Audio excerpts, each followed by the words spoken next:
Lift is a great map to play on. There is about three different styles of strats that get played on this map. I've seen 7F play three different styles. So it's going to be interesting on which strat they did decide to run this time.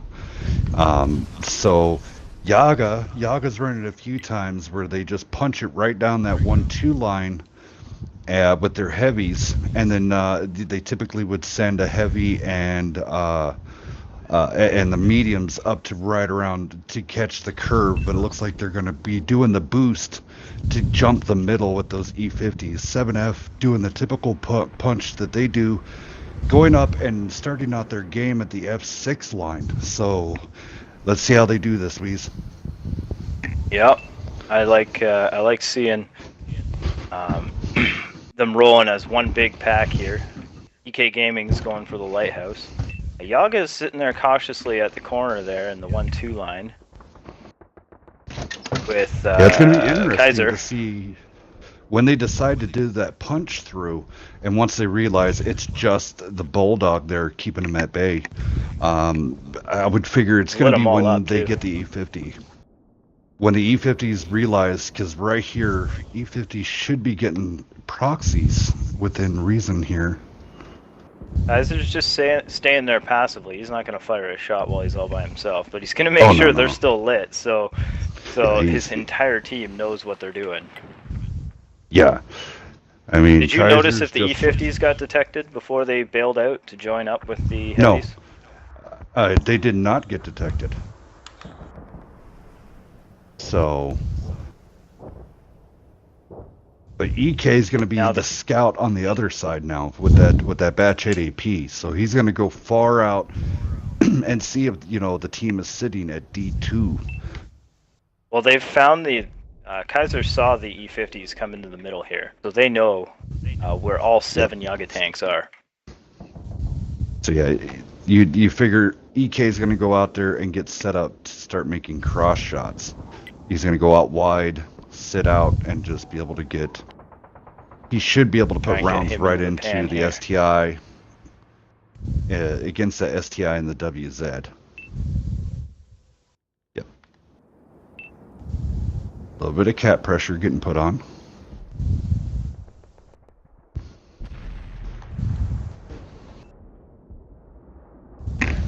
This is a good move by EK over there too.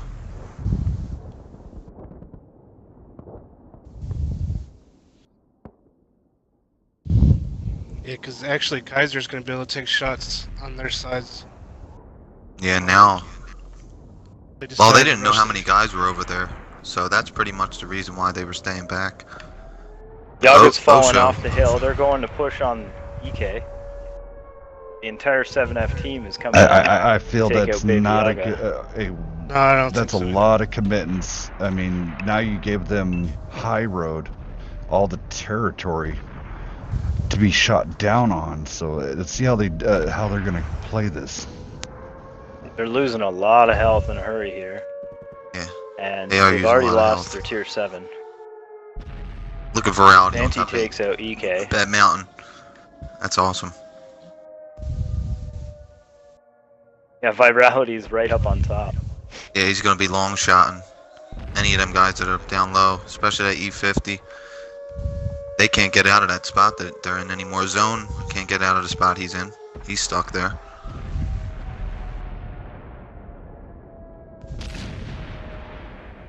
So goes down. Now essentially this is fish in a barrel for 7F here. They're in all the proper positionings to just shoot down and melt these guys one at a time and bleed them out. Especially if they're shooting the tanks in the top too, in that awkward spot. Definitely probably going to penetrate every single time. And virality over here with the long shots. They've bled Yaga down to under 30% health. They have double the hit points remaining, triple the hit points remaining. So yeah, Ninja comes up over the edge here. So essentially, what it is if you give an enemy the high ground, essentially what it does is it nullifies, especially in the T10s and the Soviets, where they rely on the angled armor. And there we go. What it does is it negates your armor because they're shooting down on you the slow plates. Yep, they're shooting down on the slow plates. So, in essential, it makes your armor paper mache. But great job to 7F there. Where now, if they were be getting shot up on the Soviets, you do have a higher bounce rate on the rear of your tank on a T-10. Say you're on that angle and they're shooting up because of the angle of the armor on the backside. Now, if the round does float up farther towards the turret, of course, you're going to catch engine and stuff like that. But if you're properly angled on the backside, you do have a higher percentage chance of getting a bounce where they're instead of getting shot down on, they're shooting up to you. Nice damage spread. Yeah, Virality there taking the lead in damage for 7F with 3,500 damage dealt. The rest of the team all getting 1,500 in abouts, except EK who got singled out. He was in the bat chat that we called out, getting singled out. On the JAGA side, we have 2 goose eggs, but what I can't pronounce that. Can you pronounce that, Hellscat? Which one, sir? Zone. The damage leader for JAGA with 1,900. Oh, how did I pronounce that? Wajiasone? I'm probably slaughtering it. When you said it the first we time, apologize. Hellscat, you actually just said zone. If I'm correct, I think that's what you said. I think when you announced the names of the JAGA guys, you said zone instead of his full name. But yeah, Zone. I guess you would say it like that. So 7F takes round 1. The Spanish, and then you get the ones from Spain, and then even some of the ones, I have to say though, like Brazilian and like OSBR and BRTT and all those guys, they kind of, their names are a little tough, but they all take it in great spirits when we slaughter their name. They always laugh. Yeah. So CDR came because we always bring the winner into the game, into the stream after the winner, the winning team, and we've had some great conversations with some foreign games on this tournament. So it's been great. So I do want to talk about the unsung hero here. Not many people run it, but when you can and properly play it, that 46 Patton is absolutely devastating. The spotting range that it does have is, everybody's like, oh, the spotting range. But people don't realize in that final package, that cannon is absolutely deadly. High alpha, it gets a high RNG roll. It does have good mobility, and so bet you most of those spots right there coming across will be jokers. Kruger's going to be getting, nope, Rallied, he got that spot there on Sims.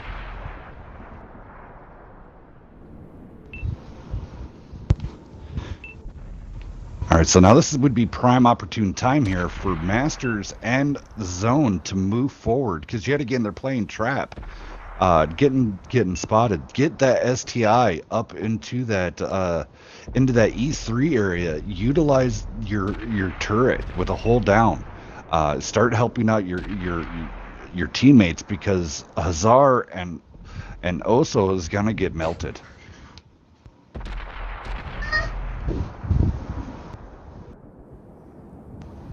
EK's going after the Bulldog. That's a...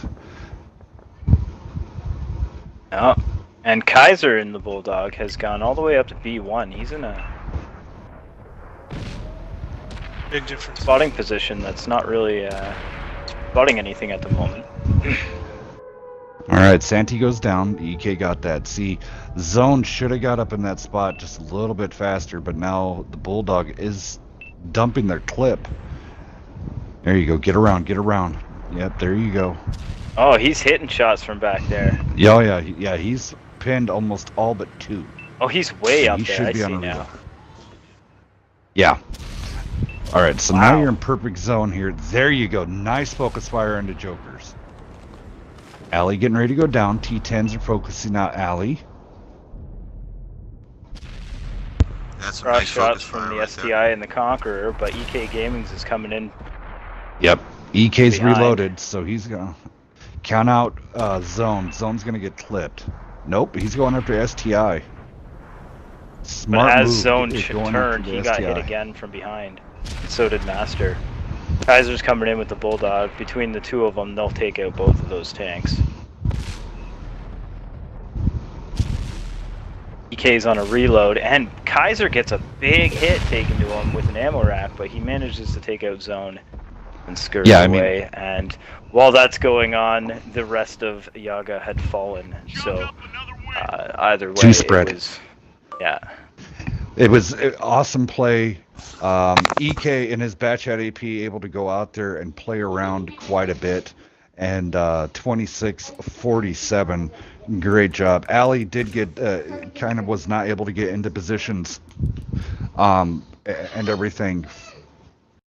So he did, they did end up throwing up donuts. But Yaga, two spread out. They had two heavy tanks on one side, two heavy tanks that were delayed on the push on the other. That was 7F's game to take.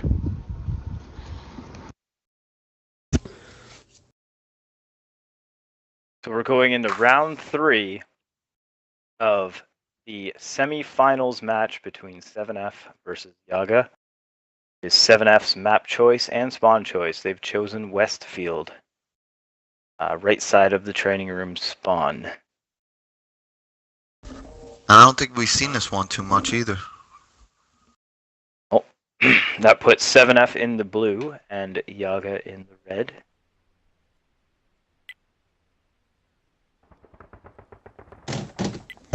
Seven F likes to pick maps. And yet Every time again, do you see want them to get map choices, go over? they pick the maps Do you that want to they go over think. the rules really fast so everybody knows what's going on? The rules for this tournament they're very similar to every other 761 style tournament, but with a little bit of a variation and restriction on tanks. Instead of having 3 of a certain tank, they are only allowed to pick 2. And that's why you only see 2 E50s and 2 Bat Chats and 2 Patents on the 7F team, as well as the 2 E50s and the 2 T10s on Yaga's team. They use the same TD rule, except instead of having 3 with each one being different, they're only allowed 2 with each one being different.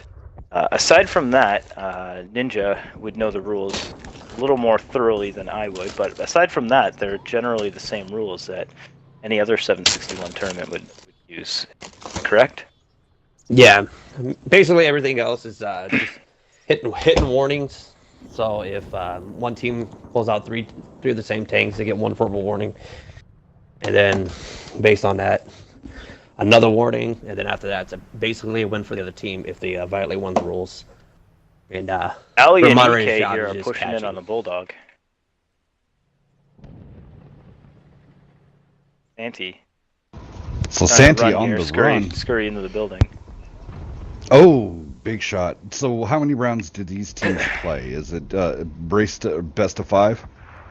It's been 3. best Yeah, of 3, 5 all the yeah. way through this tournament, including the semifinals here. The finals will be a best of 7, I believe. Yes. Correct? Yes, sir. Oh, the- Yaga's being very aggressive here, but they're paying for it with. Here comes the brand. Wow, they're Nope. going Miss. all in. I love to see a brawl Almost like this go down. They way overextended on each other. Now they're going to be fighting up. Inevitably, the fires from EK and Ali has to stop, and then hopefully, let's see what they have left in the Both tank of those bad to chats keep are on fighting. the reload. They need to deal this damage before they reload again, though. Yeah, I mean, Only 3 yeah, of them Yaga. left. I think Yaga's maybe if Ninja. that Taking a push didn't little go bit all the way too much down the time. hill and behind them, it might have worked out a little bit better. But by Yeah. completely passing the 7F group there, and then having to turn around. They were facing shots from the front and behind, no matter Yeah. which way they looked. Yeah, from front and behind. Yeah, and I mean, at that moment in time, you really got to focus, have your focus fire on point. And there we go. This went by a little bit faster. We're gonna do a code really fast right at the end of this. So congratulations to 7F. Well, we'll have time between the rounds. So I got a code here to give out for this match here. Go ahead and go through the damage there, Weasel. Let me get everything set up for the code. I'll do that real quick. We have Virality just edging slightly ahead of Genuine Jokers, but both getting roughly 2,400 damage dealt. Magic Master on JAGA getting 2,450 to lead the game in damage. Unfortunately, his team did not win, though. 7F has taken this series 3 games. Let me just put the score up. 3 games, nothing. And they are advancing into the finals. Up next, we have the semifinals match between UGCC and UNL to determine who reaches the finals to play against 7F. Regardless of which team from that semifinals match wins, 7F will be the top-seeded team in the finals, giving the other opponent first map choice and first spawn choice. So stay tuned for that semifinals match. Right up next, stream will just continue, and then the finals will carry on after that.